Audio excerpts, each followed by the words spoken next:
saya mau katakan hari ini tema kita pagi ini tetap tenang untuk meraih kemenangan. Hanya orang-orang yang tenang dalam Tuhan pasti meraih kemenangan. Nah, saya ajak kita buka dulu Yesaya pasal 30 ayat 15. Jadi hidup tenang itu penting, saudara. Kenapa? Karena kadang-kadang kita salah mengambil keputusan karena kita tidak tenang. Kita panik, kita bingung, akhirnya apa aja keputusan kita ambil, akhirnya bukan semakin baik, semakin hancur. Makanya ketenangan itu penting. Alkitab ajarkan supaya kita hidup di dalam ketenangannya Tuhan itu. Baca Yesaya 30, kita baca satu ayat ini. Yesaya 30 ayat yang ke-15. Sudah? Yang di rumah juga boleh. Sebab beginilah firman Tuhan Allah yang Maha Kudus Allah Israel. Dengan bertobat dan tinggal diam, kamu akan diselamatkan. Dalam tinggal apa? Tenang dan percaya terletak kekuatanmu. Lihat di sini Yesaya berkata, saudara, lihat di sini, dalam tinggal tenang dan percaya terletak kekuatanmu. Jadi hari ini kita akan berbicara tentang kehidupan tetap tenang untuk meraih kemenangan. Nah, kadang-kadang banyak orang salah mengambil keputusan, akhirnya hidupnya bukan semakin baik, tapi semakin kacau, semakin hancur. Kenapa? Karena dia hidup tidak tenang. Nah, saudara lihat, akhir-akhir zaman ini, saudara lihat, Allah tuh bekerja dengan dahsyat. Setuju, amin? Roh Kudus bekerja tuh dengan luar biasa, ya kan? Hal-hal yang luar biasa Tuhan akan lakukan, Tuhan sedang lakukan bahkan sampai hari ini.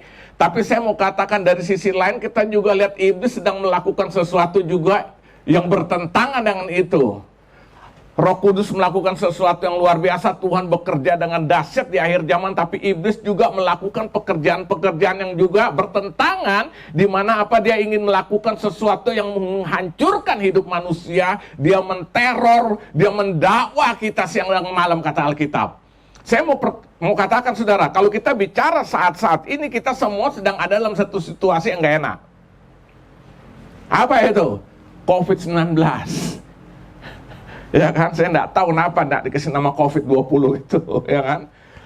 Semua orang enggak tenang akhir-akhir ini, ya kan. Presiden-presiden aja kena. Presiden yang sangat terkenal di dunia pun kena, ya kan. Nah, saya mau tanya, saudara tenang nggak? Jujur, kalau kita mau katakan, kadang-kadang kita bisa rasa takut. Nah, saya mau beritahu saudara, saya sudah berapa kali katakan di dunia ini tidak ada sesuatu yang terjadi tanpa sepengetahuan Tuhan. Yang kedua, tanpa seizin Tuhan. Dan yang ketiga, tanpa ada rencana di balik semuanya itu. Amin. Ini semua terjadi di mana-mana, saudara lihat. Dan saya mau katakan itu bisa membuat orang hidup dalam ketidaktenangan.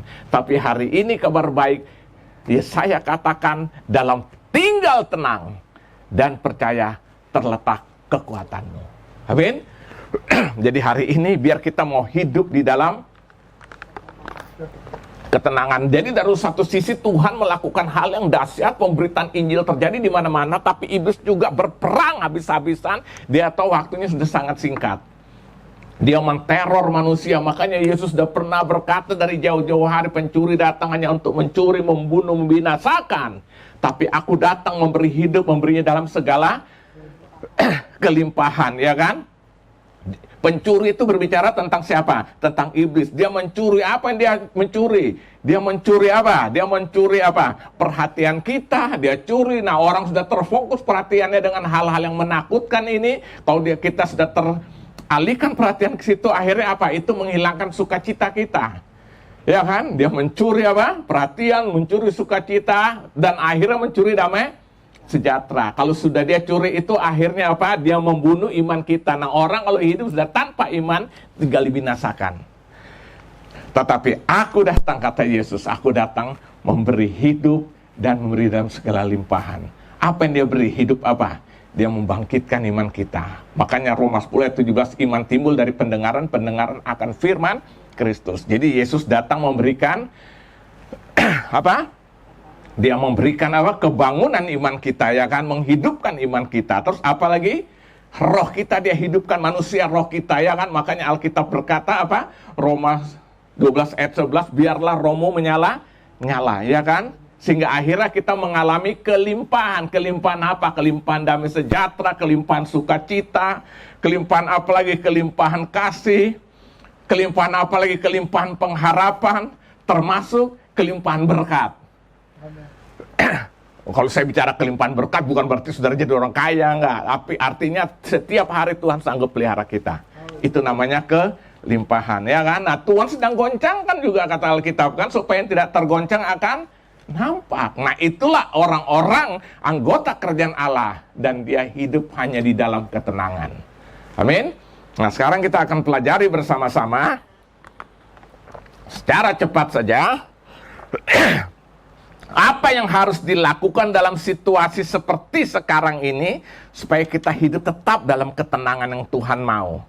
Apa yang harus dilakukan? Yang pertama saya pelajari dalam Alkitab, yang pertama supaya kita hidup dalam ketenangan, yang pertama yang mutlak harus dilakukan, hidup bertobat sungguh-sungguh. Amin. Coba saudara lihat ayat 15 tadi. Sebab beginilah firman Tuhan Allah yang Maha Kudus, Allah Israel, dengan apa? Bertobat dan tinggal diam, kamu akan diselamatkan. Jadi yang pertama, bagaimana supaya hidup kita di dalam ketenangan Tuhan, di dalam suasana tenang, di dalam suasana yang menyenangkan itu, yang pertama Alkitab berkata hidup bertobat sungguh-sungguh. Amin. Maka di sini saya ulangi lagi di sini, dalam tinggal dengan bertobat dan tinggal diam, kamu akan diselamat dengan bertobat, ya. Jadi yang pertama, apa yang harus dilakukan dalam situasi seperti sekarang ini, saudara, dalam keadaan seperti sekarang kita tahu semua dunia sedang mengalami satu keterpurukan, ini juga menggoncangkan setiap manusia, termasuk orang Kristen dapat digoncangkan. Nah, apa yang harus kita lakukan dalam situasi seperti ini? Hiduplah bertobat sungguh-sungguh. Apa itu bertobat? Oh, bertobat berarti saya stop berbuat dosa. Gitu enggak? Hah? Saudara ngerti? Bertobat dengan stop berbuat dosa itu beda. Orang yang suka berbuat dosa sampai satu titik tertentu kan dia akan berhenti. Misalnya dulu hidupnya kejahatan, nakal yang minta ampun kan, pokok balakin orang jadi preman sana sini. Dalam satu saat tertentu usia semakin tua pasti stop. Mau ngapain lagi? Selombo, loyo, ya kan? Oh, tadi sini gambar naga, ya kan? Sudah jadi ulat bulu. Setua 80 emang lu masih tetap kayak dulu, ya kan? Waktu masih 30, 40, ya kan? Tato sini naga melintang keliling tubuh. Sekarang sudah jadi ulat bulu tuh naga. Sini longan apa? Buaya. Sudah jadi cicak. Akhirnya stop juga dia, nggak jadi preman lagi. Ini contoh, ya kan? Sampai satu titik. Nah, saya mau tanya, itu bertobat bukan? Bukan, so tua. Yang dimaksud bertobat itu artinya, ini saya pakai bahasa yang gampang. Itu artinya kita tinggalkan dosa, kita stop berbuat dosa, tinggalkan dosa, stop, tinggalkan dosa, lalu kita berjalan berbalik kepada arah Tuhan, bersama Tuhan.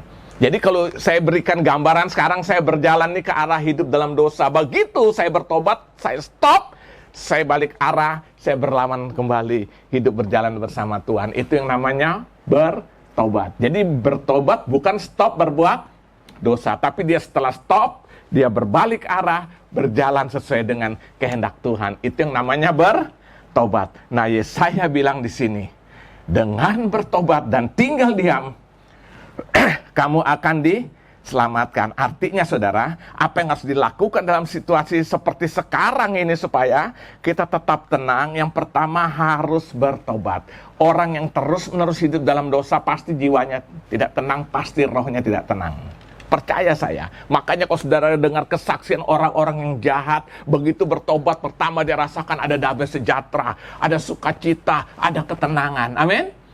Coba sudah dengar kesaksian yang jahat gimana pun, begitu bertobat dia rasa hidupnya tenang banget. Kenapa? Dosa membuat orang nggak tenang. Tapi dalam kita bertobat, maka di situ kita mengalami apa? Ketenangan Tuhan di dalam kehidupan kita. Nah, coba saudara lihat, buka satu ayat Mazmur. Ayat yang terkenal. Bukan Mansur ya. Mazmur. Jadi yang pertama, apa yang harus dilakukan dalam situasi seperti sekarang ini kita, ya hidup bertobat sungguh-sungguh lah. Mazmur pasal pertama, saya baca ayat 1-2, saudara perhatikan situ. Berbahagialah orang yang tidak berjalan menurut nasihat orang fasik, yang tidak berdiri di jalan orang berdosa, yang tidak duduk dalam kumpulan cemooh, tetapi yang kesukaannya ialah Taurat Tuhan, dan yang merenungkan Taurat itu siang dan malam. Orang-orang seperti ini, kata pemazmur, dia adalah orang-orang yang berbahagia. Amin. Jadi saudara lihat, jadi yang pertama, apa yang harus kita lakukan dalam situasi seperti sekarang yang menakutkan ini? Yang pertama, hidup bertobat sungguh-sungguh. Kalau biasa bertobatnya setengah-setengah, sekarang bertobatnya 100% supaya hidup kita tenang. Amin. Ini yang pertama. Yang kedua, apa yang harus dilakukan dalam keadaan seperti sekarang ini?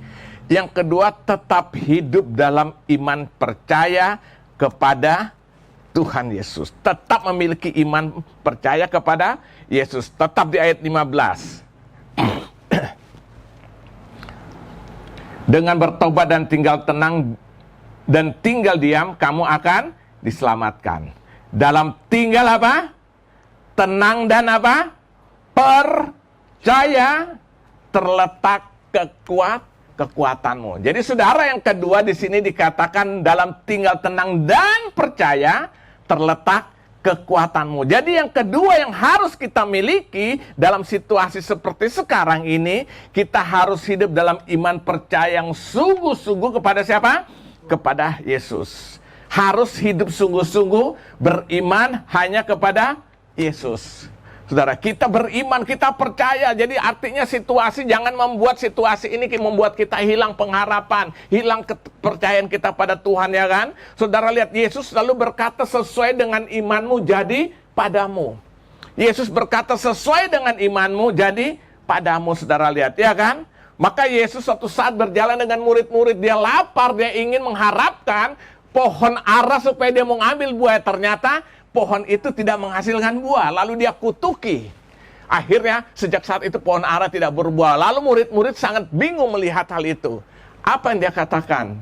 Apa yang aku perbuat, engkau bisa berbuat lebih daripada itu, asal engkau memiliki iman dan engkau tidak bimbang dan ragu. Itu akan terjadi kepadamu. Jadi yang kedua, saudara, supaya kita mengalami ketenangan dalam hidup kita ini, apa yang harus kita lakukan? Yang kedua, tetap hidup dalam iman dan percaya. Ini harus kita miliki. Makanya waktu Yesus bangkit pertama kali, dia menampakkan diri kepada murid-murid. Salah satu muridnya bernama Thomas. Dia bilang, aku tidak percaya sampai aku mencucukkan jariku di tangannya itu. Tiba-tiba Yesus menampakkan diri. Dan Yesus berikan tangannya, silakan Thomas engkau mencucukkannya. Begitu Thomas mencucukkan di tangan yang berlubang paku itu, Thomas bilang, aku percaya. Apa kata Yesus? Engkau percaya karena engkau melihat. Tetapi berbahagia masih orang yang tidak melihat tetapi percaya. Itulah iman. Saya mau katakan hari ini, saudara, kita semua situasinya sama. Tapi disinilah kita akan membuktikan iman percaya kita di tengah-tengah situasi seperti ini. Saya tetap percaya jaminan Tuhan untuk pemelihara hidupan kita tetap terjadi. Saya nggak percaya situasi ini membuat seluruh orang di muka bumi, khususnya orang-orang percaya sungguh dalam Tuhan, hidupnya terpuruk. Saya sangat tidak percaya, karena itu jaminan Tuhan. Aku menyertai engkau sampai pada kesudahan zaman.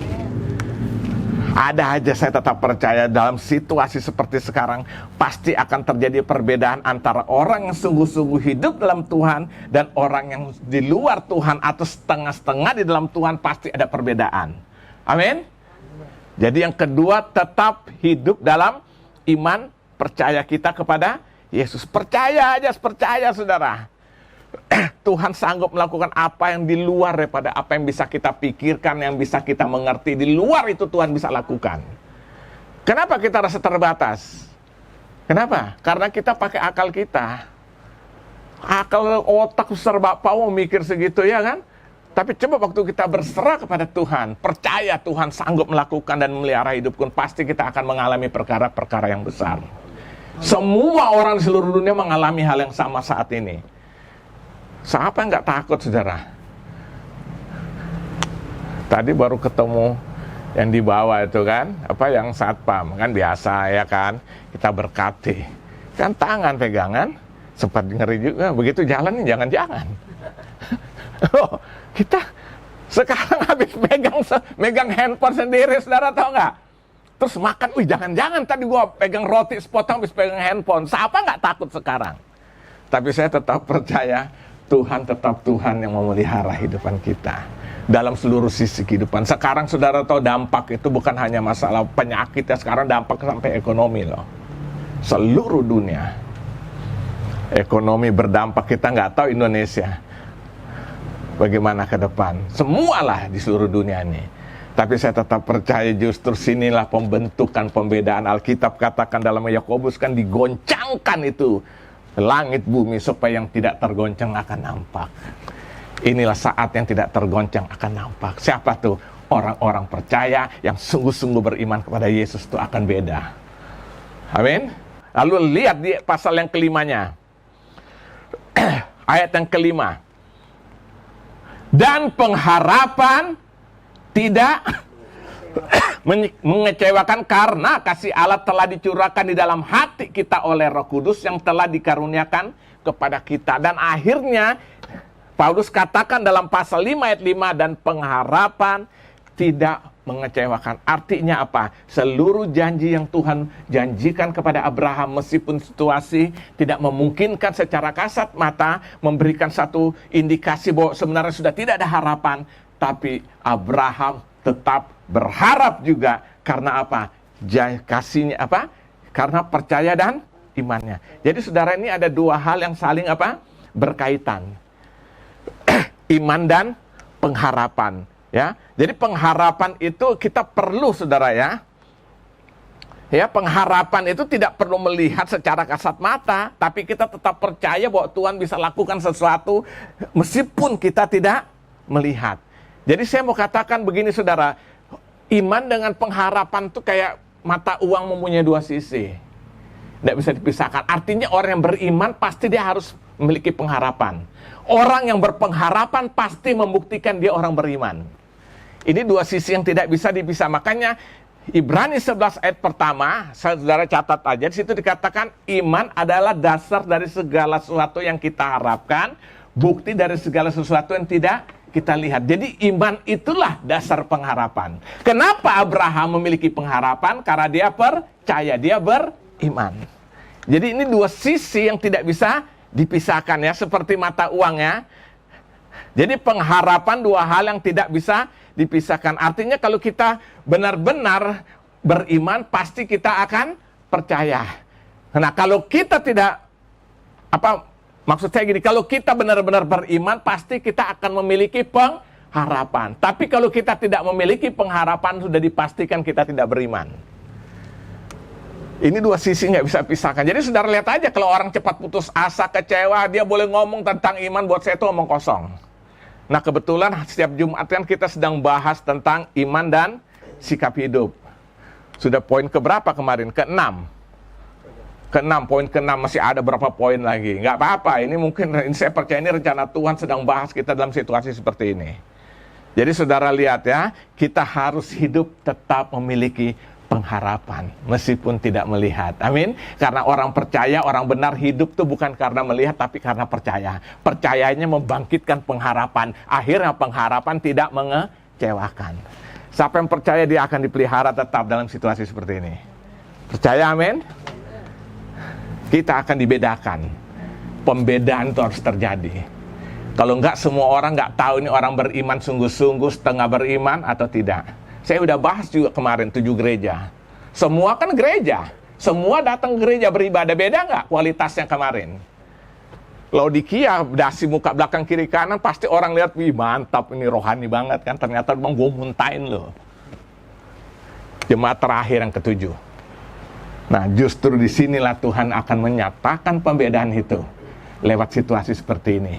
Benar-benar kita hidup dalam pengharapan karena iman atau tidak? Tunjukkan dong, amin. Kan gereja apapun harus berjalan. Jujur saya mau katakan, saya nggak mau karena gara-gara ini terus kita nggak melayani, nggak beribadah. Bukan makin baik, iblis senang. Benar nggak? Ini kalau mau, saya kalau memang nggak dilarang, bukan karena peraturan, kita ibadah aja rame-rame. Tapi asal dengan aturan main yang ditetapkan pemerintah. Oh benar saudara, loyo kita lama-lama kalau nggak beribadah. Saya sampai bayangin gereja kemarin kita habis salah satu foto lah, foto bareng karena menghadapi 50 tahun GBI ulang tahun kan. Tanggal 5 atau 6 Oktober ini. Jadi foto bareng semua. Jadi besok tanggal 5 tuh ada besok tanggal 6, tanggal 5 ya. Besok ada seminar dari jam 1 sampai tapi lewat Zoom. Pokoknya lewat sistem inilah media segala kan. Pembicaranya Pak Gilbert, terus Pak Rubin Adi, Pak Yosia, ada beberapa lagi. Dari jam 1 sampai jadi kita diwajibkan ikut gitu loh. Akhirnya lama-lama bilang kalau sendiri ini lu gua tidur nih. Akhirnya mensiasati, udah kita nonton bareng aja, bikin salah satu GB di Kelapa Gading. Pakai TV gede, jadi kan nyantai kan. Kebetulan gembalanya kan pengurus Perwil juga, di bawahnya ada restorannya dia kan. Maksudnya ambil ngopi kan bebas. Saya bayangin satu jam aja di depan, udah mau teler ngantuk. Ini dari jam 1 sampai jam 6. Akhirnya siasat, udah kita bareng aja nonton. Jadi bareng-bareng kan lebih bebas kan, lebih enak. Nah saudara bayangkinlah hal itu seperti kayak gitu ya kan. Dan saya masuk gereja kemarin tuh foto, ternyata mereka juga belum beribadah. Katanya Januari apa? Wih, saya masuk kayak begini jadi apa gereja kalau kayak gak ada kehidupan gitu loh maksud saya ya kan.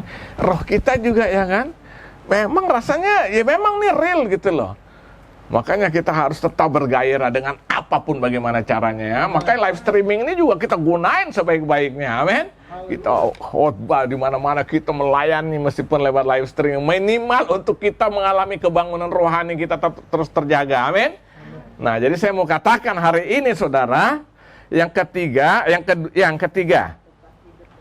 ya kan, apa yang harus dilakukan dalam situasi seperti sekarang ini tetap hidup dalam pengharapan. Karena orang beriman pasti berpengharapan, dan orang yang berpengharapan membuktikan dia beriman. Dan Alkitab katakan pengharapan tidak akan pernah mengecewakan. Amin. Jadi saya percaya hari ini kita tetap hidup dalam pengharapan itu. Yang terakhir, apa yang harus kita lakukan dalam situasi seperti ini supaya kita tetap hidup di dalam ketenangan itu? Yang terakhir, tetap hidup di dalam kasih. Ini mutlak saudara. Buka Matius 22. Ini hal yang mutlak ya. Sebab saya percaya orang yang hidup dalam kasih itu pasti ada ketenangan. Tapi orang suka ribut sana, ribut sini, nggak ada kasih, nggak bisa ngampuni, pasti nggak tenang. Udah? Matius pasal 22. Ayat 37 sampai ayat 40 saya baca demikian firman Tuhan. Jawab Yesus kepadanya, kasihilah. Kepada siapa nih maksudnya? Kepada orang-orang Farisi ya kan? Lalu Yesus sendiri bertanya jawab ketika, saya baca dari 34 aja. Ketika orang-orang Farisi mendengar bahwa Yesus telah membuat orang-orang Saduki itu bungkam, berkumpulan mereka ya kan? Dan seorang dari mereka, seorang ahli Taurat, bertanya untuk mencobai dia. Jadi pertanyaannya tuh bukan pertanyaan karena nggak tahu, tapi ingin cobai Tuhan ya kan. Guru, hukum manakah yang terutama dalam hukum Taurat? Jawab Yesus apa? Jawab Yesus kepadanya, kasihilah Tuhan Allahmu dengan segenap hatimu dan dengan segenap jiwamu dan dengan segenap akal budimu. Itulah hukum yang terutama dan yang pertama. Dan hukum yang kedua yang sama dengan itu, identik dengan itu, ialah kasihilah sesama manusia seperti dirimu sendiri. Pada kedua hukum inilah tergantung seluruh hukum Taurat dan kitab para nabi. Artinya apa? Kita menggenapi Taurat ini waktu kita hidup di dalam kasih. Pasti kita bisa karena Tuhan sudah menggenapinya lebih dulu. Amin. Yesus berkata, aku datang bukan meniadakan Taurat, tapi apa? Menggenapi Taurat. Sehingga sekarang kita hidup di dalam kasih Tuhan Yesus itu. Jadi saya percaya saudara di sini, supaya kita hidup dalam ketenangan, hiduplah tetap di dalam apa? Di dalam kasih. Orang hidup dalam kasih pasti hidupnya di dalam ketenangan. Tapi yang masih suka benci, masih suka nggak bisa mengampuni, hidup dalam dendam, hidup dalam kepahitan, percaya orang itu nggak akan tenang. Termasuk iri hati. Iri hati itu bukan karena kasih loh. Itu kan cemburu. Lihat orang lain lebih maju, aduh nggak bisa terima. Makanya ada sampai istilah nggak senang melihat orang, nggak senang senang melihat orang susah, susah melihat orang senang. Nah itu, orang gini nggak tenang saudara. Percaya saya. Tapi kalau kita hidup di dalam kasih, waduh, tenang hidupan kita. Amin. Nah itu sebabnya hari ini saudara, yang keempat, bagaimana supaya kita hidup dalam ketenangan dalam situasi seperti sekarang ini, tetap hidup di dalam kasih. Karena prinsip Alkitab tuh kekristenan hanya satu, kasihilah Tuhan Allahmu dengan segenap hatimu, jiwamu, kekuatan akal budimu, dan hukum yang kedua yang sama dengan itu identik, kasihilah sesamamu manusia. Artinya apa? Waktu saya mengasihi Tuhan, tunjukkan dong kasih itu. Itulah saya wujud nyatakan lewat sesama manusia. Nah justru lewat hal-hal seperti sekarang nih kita sedang diajar, dilatih, ayo dong kita saling mengasihi. Jangan egois, betul nggak? Apa yang bisa kita tolong, kita bantu pada orang lain, kita kerjakan itu. Nah ini menunjukkan kita tetap hidup di dalam kasih, orang-orang seperti hidupnya tenang. Amin. Itu sebabnya saya simpulkan hari ini, firman Tuhan tetap tenang untuk meraih kemenangan. Bagaimana caranya, apa yang saya lakukan supaya saya tetap hidup tenang, lalu bisa meraih kemenangan itu? Yang pertama, hidup bertobat sungguh-sungguh, ini tidak ada pilihan yang lain. Yang kedua, tetap hidup dalam iman, percaya kepada Yesus, karena iman itulah akhirnya memberi kita. Yang ketiga, dapat memiliki pengharapan dalam situasi yang kelihatannya tidak ada harapan ini. Dan yang terakhir, tetap hidup di dalam kasih Kristus Yesus Tuhan. Lalu kita hidup dalam ini, pasti kita hidup dalam ketenangan, dan akhirnya hidup kita mengalami kemenangan. Tuhan Yesus memberkati.